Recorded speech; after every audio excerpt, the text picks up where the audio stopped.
I am so honored to have with me these incredible educators, scholars, industry champions for DEI, Latinx media, all of which have thrown down for our Latinx TV in the 21st century.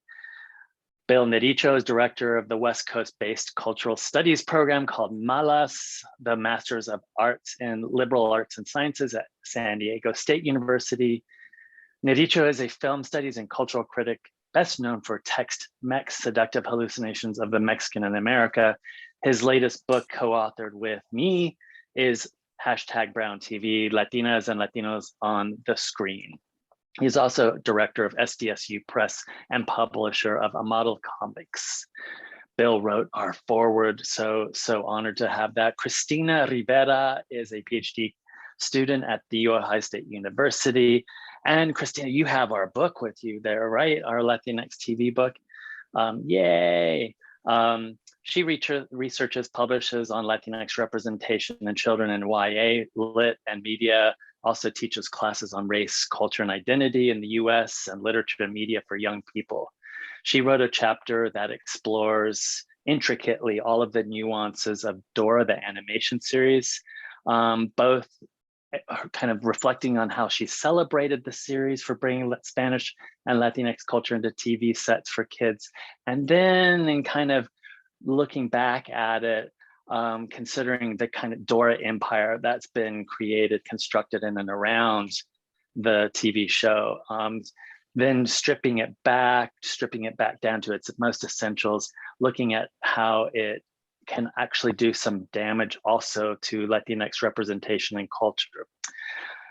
Ben Lopez, former executive director of NALIP Media Summit, and all that has and contains with it, has been and continues to be a huge champion of DEI and media representation, constantly pushing and affirming for a more diverse industry. Welcome, everybody, welcome. Thank you. And now I'm handing it to you, Ben.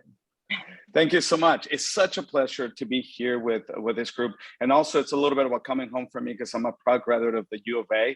I'm a proud Wildcat. So I'm so proud that it was published under that specific university institution, very well respected.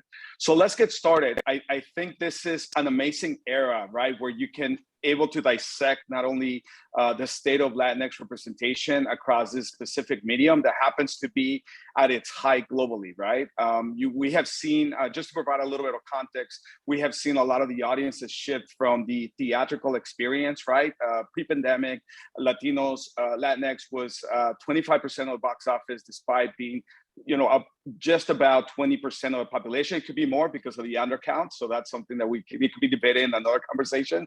But the fact is that audiences had migrated, especially from the strollers to the walkers, right? From the babies to the abuelitas. Mass entertainment by Latinos, consumption by Latinos has migrated. But not just us, it's actually mainstream audiences. And this impact can be felt from mainstream to Wall Street, right? Above the line, below the line, in front of the camera, behind the camera. And I think when it comes to actual Latinx representation, Professor Aldama, he has been one of the leaders in this space, dissecting representation in every single space. So, Professor, if you don't mind just providing a little bit of background, just on at least the top, like the last three, actually 5 books that you've written, just so we can dive into this conversation, because I want to definitely give everybody a breakdown of this new publication and why it's so important and comprehensive.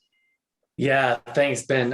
Well, first of all, we have, with Bill here in the audience, and I also see on your bookshelf there, Ben, Latinx Cine, where a number of different volumes, single authored, co-authored works, Your Brain on Latino Comics, etc., that Cristina also on our panel have contributed to.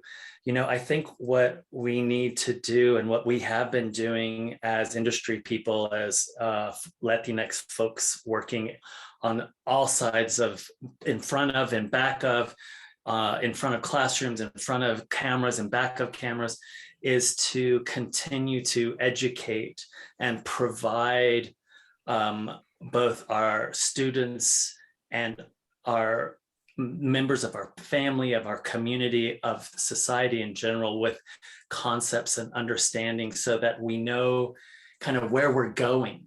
We need the dots in order to connect the dots, to find our way more quickly and efficiently, and to have the forcefulness and power to push against all of that media that has been forever misrepresenting, both through careless and willful constructions of us as, anywhere between, hypersexualized Latino, Latinas to buffoons, comic relief, to, the gangbangers that, always bring the threat of destruction. So we need this. We need what all of you are doing, and all of the books that I do with my colleagues, you included, Ben, is to really try to kind of bring that into the space of not just our classrooms, but also audiences, our communities.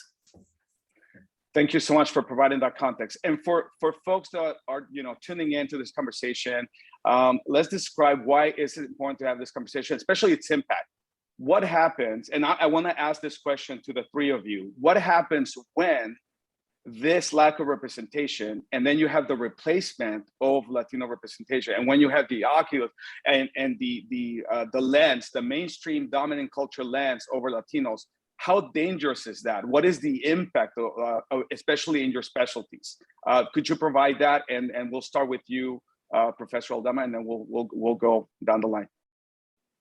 Yeah, thanks, Ben. And I know, Bill's kind of, his work on how representation and misrepresentation especially feeds the imaginary is really significant, because as you know, Ben, as all of us know, that especially today with social media platforms where everybody's voice now has a megaphone, when we do have, for instance, a Sicario film that represents Latinos, Mexicanos as a threat, as the ones that are smuggling, the ones that are bringing drugs and trafficking, as a singular force of representation. And then you have someone like our former president who then starts to tweet about Mexicans being criminals and being the ones bringing the drugs. And you realize that, in fact, he's pulling all his information from having watched that movie and not actually been in our communities, but that becomes a megaphone, and it informs, and it's sort of in this twisted way, the cultural imaginary that leads to social political practice that does impact radically our communities. Let me hand this to Bill, if that's okay, because his work is so foundational in this area. Thank you, Bill. Get out of here. Get out of here. Yeah, we streaming media. I mean, it's why this new collection, Latinx TV in the 21st century, is so important. I'm more of the movies generation. I like to say I was raised by television. I was raised by a TV. But now with streaming media, it's even more important that we examine what the hell's going into our eyes. We're drinking in a lot of sick stuff, and it makes us sick. And I deal all the time with students, Latino students, Mexican American, all kinds of Latinos here in Southern California. And the one thing a lot of them have in common is this, they talk about this imposter complex. And you say to yourself, oh, they must be sensitive people and they're hurt psychologically. And all of that is just passive. What are they hurt by? What they're hurt by is seeing every day on the TV, every day now on TikTok or streaming media, representations of themselves that literally make them sick. It makes you psychologically sick. So, I mean, what writers like Cristina and Fede and I are trying to do is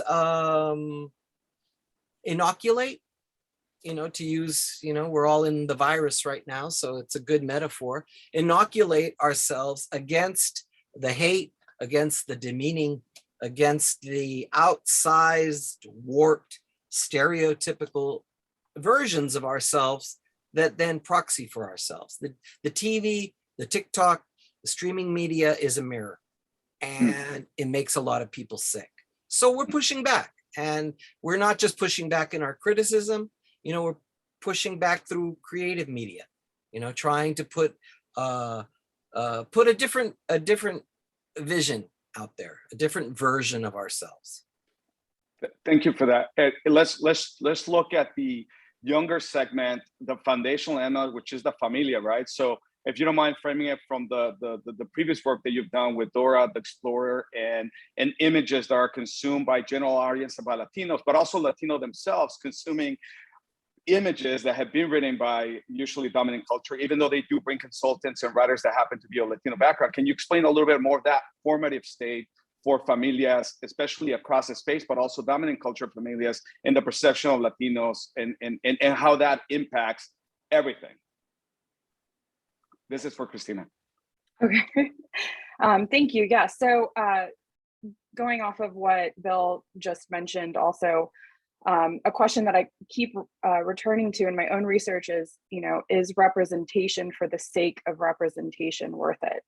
And I think that that's a very complicated question, because at this point, when the lack of representation is such a fundamental point of contingency in these conversations that we're having, it matters that we are present, but in the context of the mirror, absolutely, it also matters the type of representation that we are given. When we're talking about the familial unit and the television programming that is being made, especially for child audiences, I think that there is even more room for impacting the future generation of Latinx individuals and our community in the United States. Dora the Explorer is a foundational figure. She has come into so many conversations in children's lit scholarship. She's really helped formulate topics of representation for Latinx communities, but also for the larger BIPoC communities. But it's also complicated because who's profiting from her programming and from the merchandise that is being created and sold, and who wants this merchandise, right? So you're having children from Latinx backgrounds who are interested because they see somebody who looks like themselves on television, and they resonate with that figure. But again, it is in the image of somebody else telling Latinx children, how they have their culture or what their culture looks like. And the strongest, I think, or problematic element of Dora is this pan-Latina identity, which in the research that I did, I know that the intention was good because we wanted to create something positive for all Latinx children watching the television and seeing themselves represented finally. But then how do we bring the larger conversation of our own culture being so diverse, with so many histories, similar histories, but then different histories, and which are all significant. And I think that then gets lost to the wider audience, specifically the non-Latinx communities who are watching and internalizing Dora the Explorer. Now Dora the Explorer is, aired on television in multiple countries all over the world. And so what image are we creating as our identity and as our culture, that we're saying, hey, this is okay to be digested in this way, to be viewed in this way, to be thought of in this way, when in reality, I think that there needs to be more accountability for authenticity of what's being represented. I'm glad that you brought that up, and specifically the nuances. So because of the election and obviously all these news cycles, they're describing we're not a monolith. We're not a monolith. Latinos are very complex, very nuanced. There's so many mixed experiences. There's obviously the different levels acculturation, and I think it's important for us to lay this aspect out, right? Are Latinos consuming mainstream content, right, more in average than they consume content that happens to represent the background? Because usually they use this justification as, you know, every time we put out a television show that we're trying, and by the way, we can define what that means. We're trying to give you a show. We're trying to greenlight 2 or 3 shows per network or service, and you guys don't support it. You're not watching it, and it doesn't get a second season, and you don't have enough writers with that experience to become showrunners and so on. So it affects the entire pipeline. So there's this thought that because this monolith is not supporting specific shows, they're not getting greenlit, or those careers are being supported to the next level. Can one of you kind of like take that one down? Because I'm curious about that aspect of it, you know, from representation to how does that translate into putting so much burden on the shoulders of one show to be a hit, which, by the way, is definitely not fair, but we can discuss it. Is that Yeah, I can speak to that yes. briefly, just from the children's literature perspective. So Black Panther was huge, and Spider-Man Into the Spider-Verse with Miles Morales being animated by Sony, and the new film coming out this year, you know, waiting an extra year for it, very excited, was a major milestone in the sense that children were finally given these opportunities to see themselves in unmarginalized situations where it wasn't about them being from communities of color. It wasn't about them struggling with, you know, gang life as the traditional narratives hold. So when you're saying that, you know, it falls on the shoulders of 1 or 2 characters or narratives that are doing this positive work, I think that there's a lot to be said, but at the same time, then it becomes another element of accountability, where when we look at the film cast for Into the Spider-Verse, right, we have like 2 Latinx voice actors who participated in that. So he's supposed to be half Puerto Rican. So why is there not more? And, you know, it's a complicated double-edged sword where it's fantastic and it does really great work, but I think it's okay for us to also want more and complicate these scenarios in which we do see ourselves. I really appreciate that answer. I'm also looking, for example, like the nuances of representation of the Afro-Latinx experience across, especially from a U.S. Perspective. You have shows like Pose, and I was wondering, not only does it present the Afro-Latino experience, but the queer experience growing up in a specific period of history, time in New York during an AIDS pandemic, pre-AIDS pandemic, and I think it's such a powerful representation. We got 3 seasons out of that, and the showrunner, well, the executive producer, showrunner Stephen Canals, he had a great opportunity to set that. But why is it that we're not having 3 or 4 or 5 shows like that currently on television? Because we haven't even begun to scratch the surface of that. So I was wondering if you want to take that on, Dr. Aldama. Yeah, let me jump in real fast. And I know Bill's been itching to talk about this as well. But, you know, it's this incredible like schism that we have. Like, so here we are, we're at the Oscars, and Ariana DeVos gets up, queer Afro-Latina, and gets Best Supporting. But then we look at the 94 years of Oscars, and really, like, we cannot say that that we're not out there. We cannot say that we aren't deserving, that we don't merit, etc. We can say there is a willful sidelining, history of sidelining, of erasure, both in, of course, the big screen and on the small screen, both in front and behind. And let me go to some of your examples as well that you just presented. How is it that somehow the bar is constantly moving for us and the things that we create and put out there? So, you know, Vida, another really great show that won God knows how many awards, right, Ben? Everybody here in our audience. And yet it somehow, the bar suddenly shifts and it's not enough. You know, Hintified, Party of 5 reboot, one day at a time. And so it's not a matter of us we are watching. We are the ones going to the movies, and we're taking our families and our families' families and their families. In fact, we could argue that cinema, big tent cinema, exists today because of Latinos in this country. We're watching the shows, we're behind, we're showrunners now, we're writers, and yet there's still gatekeeping, and it's a gatekeeping that is becoming more obvious in that whenever we are putting stuff out there that is extraordinarily successful, the bar moves. Mm. And I'm going to leave it there and let Bill jump in here because I know he has stuff to say. Yes, Bill, I have a question, a follow-up with you regarding Mandalorian. So that's going to be the thread that I want to connect with you because I have something to bring up about Robert Rodriguez. Go for it. I was just going to say that production companies are still very risk averse.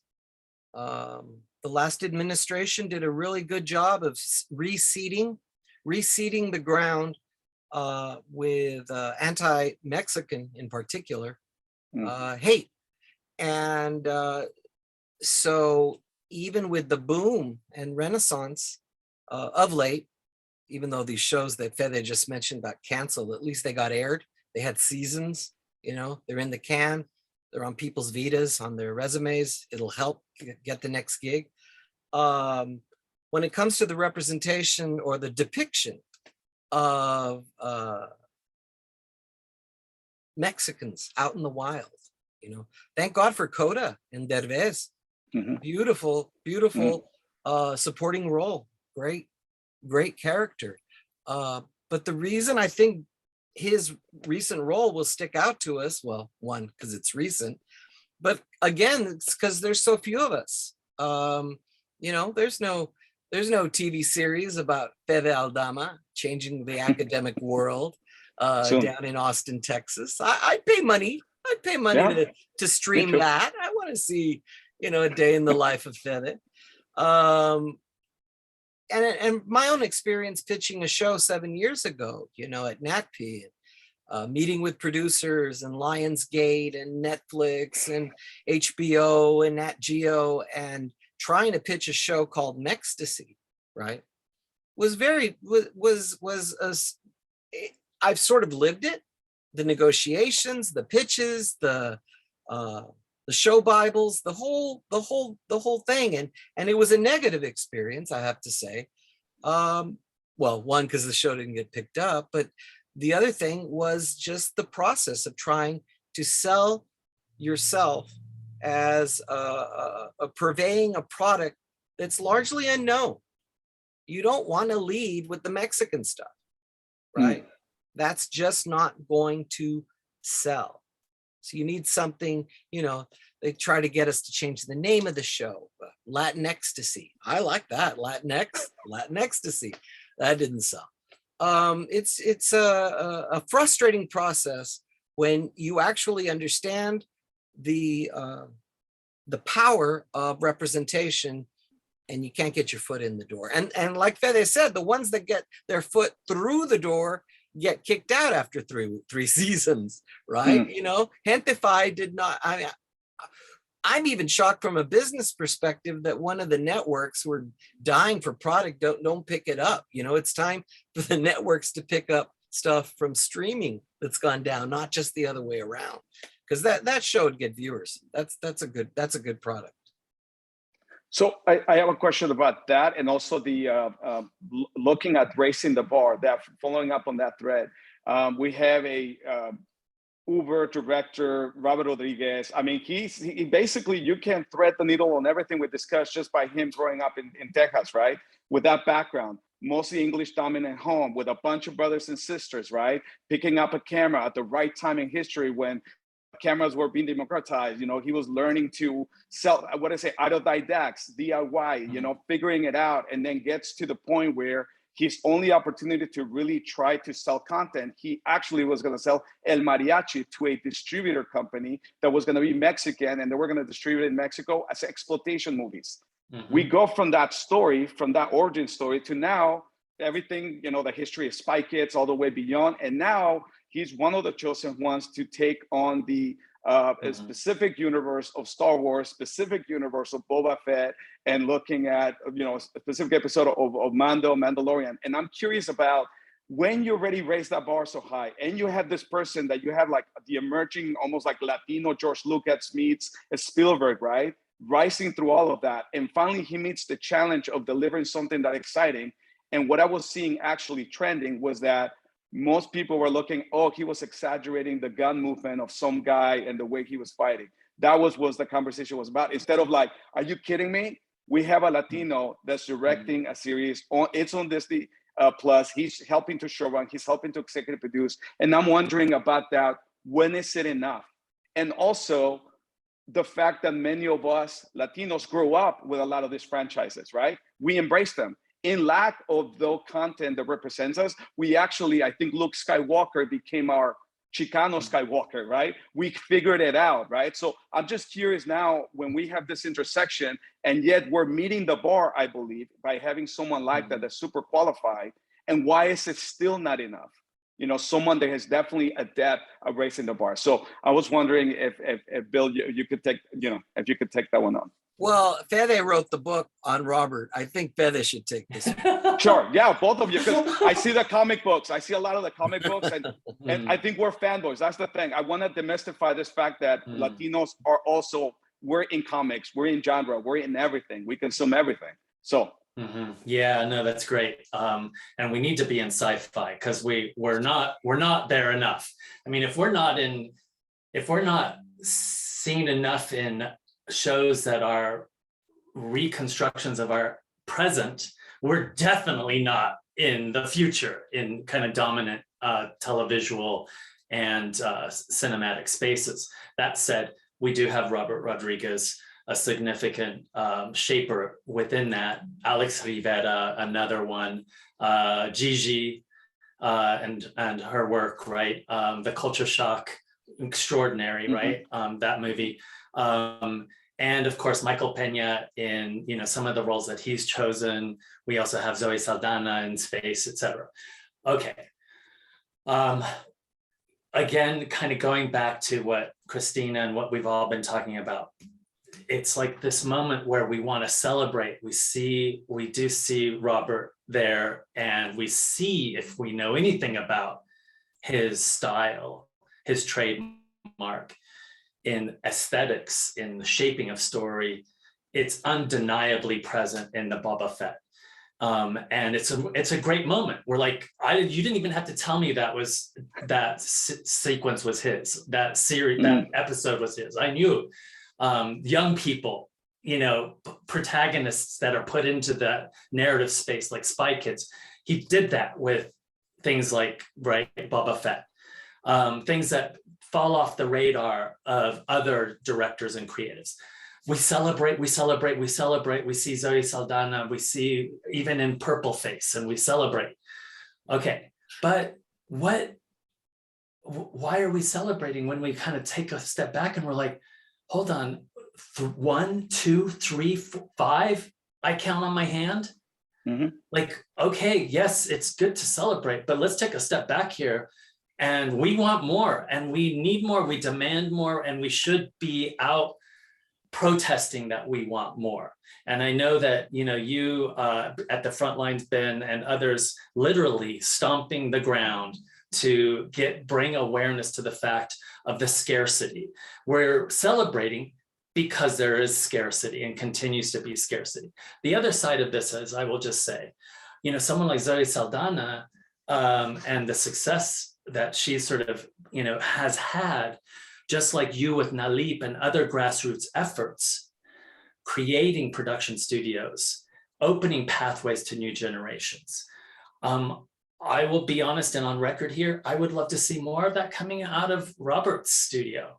I know that there was a gesture toward that when he had El Rey, and kind of trying to find more content to put out in the world that's Latinx. But we need, it's not just being in front of the camera that we need to be kind of fighting for in terms of representation. We need more people like you, Ben, and others, you know, really materially changing the pathways, opening the gates that continually close on us if we're going to really see change happen. Thank you for framing that. Cristina, do you want to contribute to that? I was wondering if you had some thoughts about that. I don't know if you're also a consumer of genre sci-fi and why it's important to be seen in the unseen spaces. Yes, thank you. I am actually focusing on that for my dissertation, so I'm very passionate about it. I second that. You know, it's hard. It's been really difficult to recognize how few representations are out there. And as you know, as somebody who grew up on the kind of Harry Potter craze, I didn't understand that I wasn't really being represented until I got a little bit older, and that I didn't really align with these characters in the young adult literature that I was reading, or the children's books that I was reading. So I think that you know, any form of fantasy, speculative fiction, sci-fi are just these really great spaces to introduce our own cultures and identities in the way that we want to shape them, and it kind of gives us space to do that very creatively and very freely. So I think that honestly, more of this fantasy, more of this representation in speculative fiction on television is going to be helpful to sort of create a pathway for more of television and film to be normalized with people of color, with Latinx individuals. Unfortunately, I think there is that conversation of why does it have to be, you know, an animal caricature that, you know, we are voicing ourselves through. And I think that's always going to be the conversation, right? So Vivo was like recently animated right before Encanto came out. All spectacular films, all with spectacular music, ways of representing our culture. Like, love seeing us celebrated in huge ways like that on mainstream streaming services and the movie theater. But again, I advocate for, like, we are allowed to say that we want more, we want it to be done better. You know, Disney providing so much money for, you know, the Republican Party down in Florida with this new, you know, Don't Say Gay bill in Florida passing. Like, where, like, how do we just let that happen, right? And who's to say that the effect isn't going to come over into our own communities? Specifically, you know, with like immigration laws being passed and this whole conversation of critical race theory not being present in the classroom anymore is terrifying. And so we're trying to emerge in this, we're trying to emerge more, and it seems like there is a backlash. So I often find that, like, speculative fiction is this very strong avenue for us, unfortunately, to have to sneak in representation, but that it is, we have that possibility there. And I love all the new cool children's lit that's coming out, and really trying to work on you know, representing, having more diverse authors publishing and creating children's television. But again, there absolutely can be more. Thank you so much for providing it. This book is so important, and I want to bring it back because I mean, just in case people don't know and they haven't gotten it, please make sure you order it through UA Press. It's available everywhere. So I'm definitely going to get a lot more copies of this book. So what I really love about this book is the way that it frames the television industrial complex. Let's talk a little bit about that, because I think a lot of folks might, obviously coming from academia, coming from the curating, coming from the pipeline, we're all trying to demystify and help to get more Latino representation, more positive, constructive representation, more nuanced representation. But at the end of the day, we're faced with a television industrial complex that seems so difficult to penetrate, so difficult to actually make an impact on. John Landgraf, which is the president and CEO of FX, said once that we're in an era of too much television. This is before the stream wars really came into being. We're in an era that we have over 500 to 600. We're getting to the top number of television shows actually being greenlit. So much content actually being ordered. But yet here domestically, you know, there's a lot of data that's being obviously collected on this. We're in single digit numbers, representation across, not just from the job creators who are the showrunners, right? Those are the ones that are actively pitching out there. We're not really tracking there. There's obviously the Gloria Calderon Kellets who have the producers overall deals that for maybe 2 or 3 years, they have a guaranteed, right, opportunity to pitch and things to be developed. But this television industrial complex seems so, it's like a big obstacle to try to get over. It seems like a mountain to climb for everyone. So I was wondering if you can break down how this book breaks it down in each of those, especially because you've been a great curator and spiritual guide. So I shouldn't just be an academic or a film student or a, what would I get out of this book in order for me to try to understand it and segue and dissect it in a way that will help me to make a difference? Like taking this book and how would I use it in real world for them? Like I'm already using it because I'm dropping the data and I'm helping them demystify this with executives. I'm wondering the many potential uses for this book and your research, the three of you, how this is actually helping to make things better for people out there. Yeah, thanks, Ben.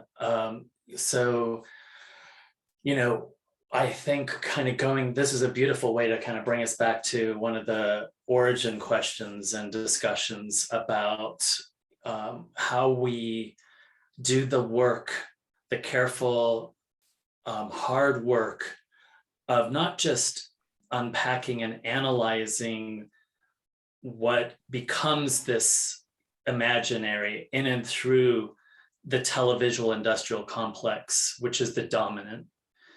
The televisual industrial complex that, as I talk about it in the introduction, has the white oculi, right? You know, Bill talks about the eye gene, the eye, the oculi. That's no matter whether there's a kind of, you know, the story involves Latinos south of the border, north of the border, there is a reproduction of the same coyote, right? That whole narrative, the white regenerative narrative doesn't get any more obvious to us when you have a completely washed out, estranged white guy who is reborn in and through brownness because of this coincidence of finding himself on the other side. Okay, we develop the concepts that then enrich and wake us to what's happening in the televisual industrial complex, what we become habituated to. It's so omnipresent, we don't even think about it until someone like Bill and Cristina comes along and says, put the brakes on, take a pause. I'm going to show you and I'm going to provide you with a little nugget, a concept, an insight that will open this up for you. Now, what are you going to do with it? If you're an actor, if you are a writer, if you are a cinematographer, if you are creative coming out of our communities, you will have an awareness of, an understanding of how things have been going. It's almost like a shortcut. It's like a Cliff Notes. And now in your brain, you don't have to go and do all the work to figure out how to make a new story that will do the work that we want it to do, because you're ready to go from the get-go. And one of the reasons why I also included Peter Murrieta, and of course you with your sort of wonderful seal of approval blurb is, and me talking about you and your work in the introduction, is that we also, as scholars, as makers, Bill is as you just heard, he is also a maker, scholar maker. We need to be constantly and more in contact with one another to learn to share so that we don't have to backpedal and we can constantly be moving forward in our transformative efforts. Thank you for that. Can we go to Cristina and then Bill? I'd love to get your take on that, especially the impact of this book, because we know, let's talk about the why. Why is this book so important and making things better and improving, especially from your space and the research that you're working on? Yeah, absolutely. And it's a little challenging to follow that great explanation from Fede, but I'll do my best. I mean, this book is great. And I think that because we're talking about popular culture and because of how widespread media has become and how accessible it is, you know, in so many different communities across the country, that these represent and impart information on popular images that are familiar to a wider audience.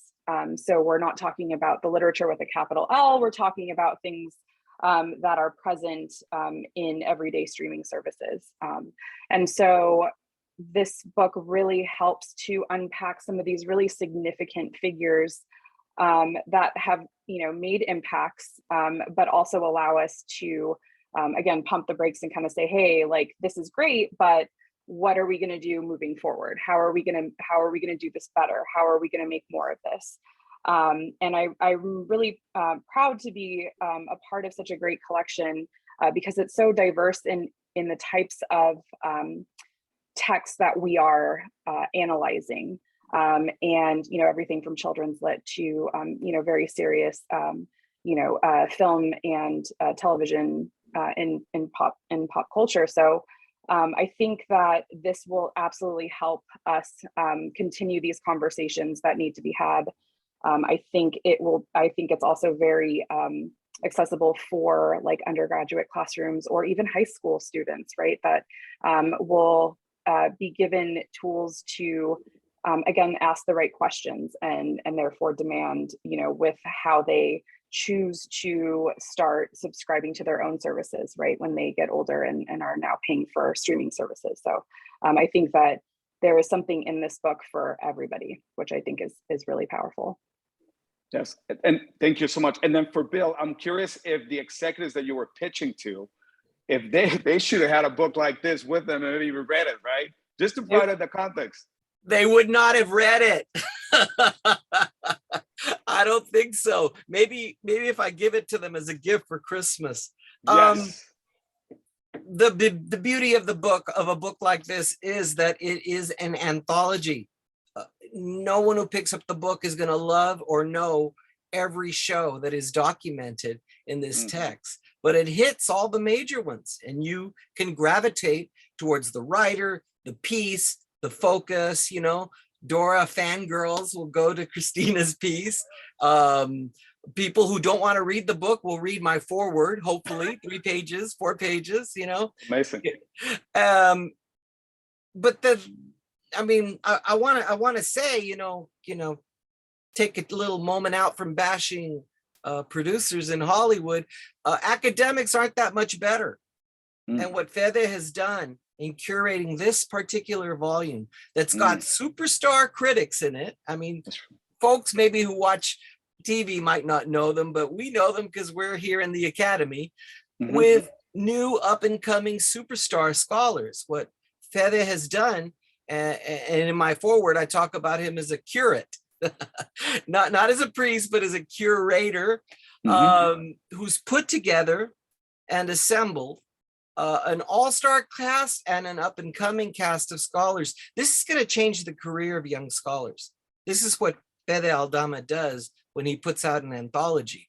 He puts out the ladder and he opens up this ivory tower to a Browning that is late and necessary. So I didn't want to, you know, I didn't want our session to end without tipping my old sombrero to Profe Aldama and for putting together such a, and to the University of Arizona Press. This is a beautiful book, full color. This was not a cheap book to produce. It's beautiful, it's beautifully edited, and the mind that curated it, well, you know, hats off to him. Hats off indeed. Because this book is going to be so important, and because it's definitely a course correction. Can we look at the future? I mean, you do end with a chapter with Murrieta, and it talks about, you know, like the future of content, and you also frame that. What do you hope to see in the next 5 years, especially not just from the academic perspective, but books like this that because, by the way, people might not know this, but you're everywhere. You're in the pavement.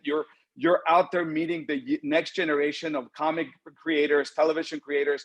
Like you with los chavalitos, you're meeting everybody, and you have literally a comic book character that looks like you, and you're giving people hope. And by the way, it looks amazing. You know, like el super profe. You know, and I really appreciate that perspective that you're putting at the academics as the superheroes. We haven't seen that before, except for, you know, characters that usually moonlight as that, but like Latinos in the space. So I definitely want to praise you. I want to make sure that people give you the proper respect for that, and all of you. You are our superheroes. For this book, The Hope, if you can tell us what you hope would happen, especially in the next few months. I know we have you know, more award season's technically over in Hollywood, but the work's still yet to be done. So if you can help frame that for us. You're